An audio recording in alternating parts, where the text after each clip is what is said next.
Hi, I'm Karen with the Woman Inspired podcast, and I have a question for you.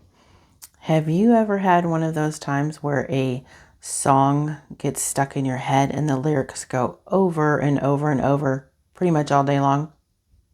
I had one of those days the other day, and thankfully it was a song that I love, and it was something that I needed to hear at the moment.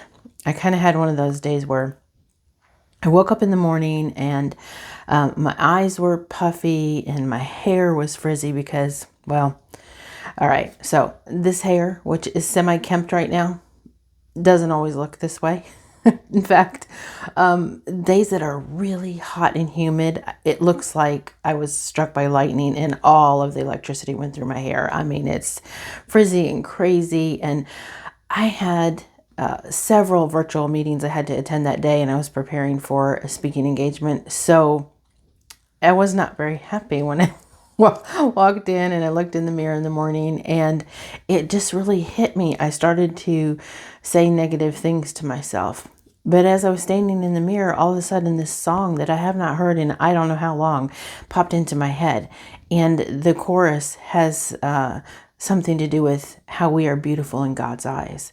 And it was just what I needed at the moment. And it stuck with me all day long. It went over and over and over in my head. Now, I know a lot of times we get things stuck in our head that are not positive, or they drive us crazy, like that little shark song, that shark to do. I won't sing it. Don't worry. Hopefully that didn't just get that song stuck in your head. But little kitty songs, or sometimes we get things stuck in our head that we say to ourselves that are negative. I'm not sure about you, but as I was starting the day, those negative thoughts started to pop into my head, and I'm just so thankful that they were replaced by something positive and wonderful that reminded me who I am in God's eyes.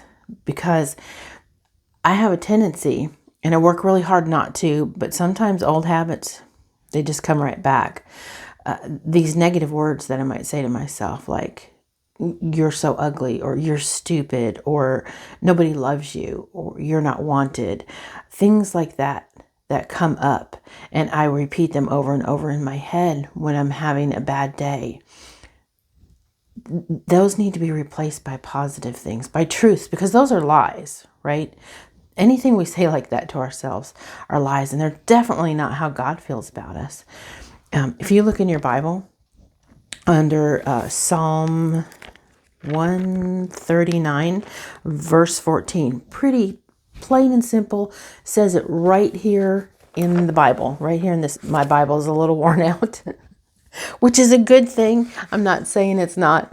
I'm thankful for this Bible, but I'm also, let me just tell you this. I have a friend who is a newer Christian, and she is really hesitant to write in her Bible or highlight in her Bible. Now, you'll see I have tons of sticky notes, this Bible, and it is written on and highlighted like mad.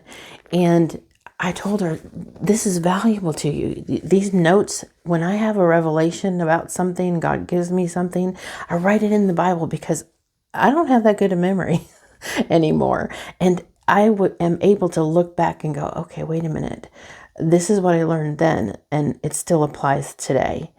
One of the greatest gifts I ever received was from my grandmother, and it was a Bible that she had used for over 50 years, and all of her notes written in the margins and things that she had highlighted and little sticky notes and things like that are still in that Bible, and I treasure it, and I treasure the wisdom that God gave her as she was on her journey of faith in her life. So I encourage you, when you find this verse, Psalm 139:14, if it strikes you, if it hits you, and as you read through Psalm 139, which I encourage you to do, especially if you have these negative thoughts and songs that go over and over in your head, I encourage you to read Psalm 139, because it talks about who we are in the Lord. And in that Psalm 139, verse 14, it says that we are fearfully and wonderfully made.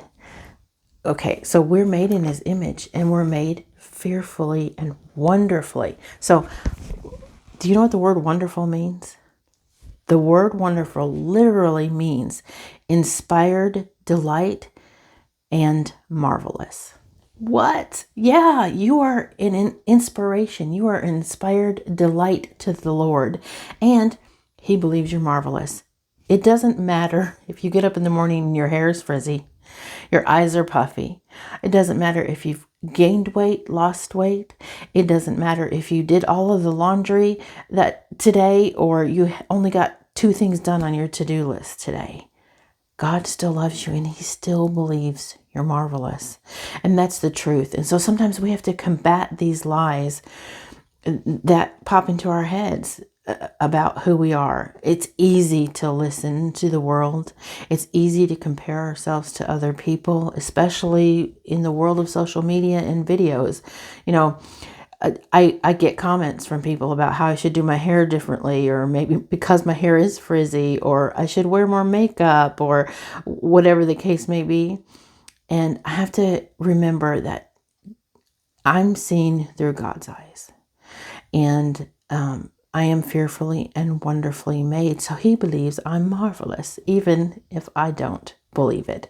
And what He believes is what matters most, not what other people say and do, because we are wonderfully made. And so on that note, I have to say this too. I struggle with realizing that other people are fearfully and wonderfully made too. Because when I look around the world today, I see a lot of people that I don't believe are marvelous. But you know what? They were still made by God. And if we could all just have some insight and work hard to take things to the Lord and leave them with the Lord and allow Him to pour into us, to read His word and match up our lives, our thoughts, our negative thoughts, whatever they are, to match them up to the word. And if they're not valid, then we need to get rid of them, because the word is the truth. And what He says about us is the truth, not what the world says. So that means all these people that I look around and I love them, but I don't like them, and I don't see the marvelousness in them. I have to back up. I have to stop, and I have to start seeing them and myself through God's eyes, and try to remember that He made us all. We are a part of His creation. He is our Abba Father, and not just mine and not just yours, but everyone's. And so to work to love them the way that He loves us, and to realize that even on the days when we just feel our worst, when we're overwhelmed, when we're stressed, when we feel negative, when we're emotional, when we're angry about what's going on in the world, that we are all made by His hands. We are the work of His hands. And we were fearfully and wonderfully made. That means they're marvelous. You are marvelous. I'm pretty marvelous too.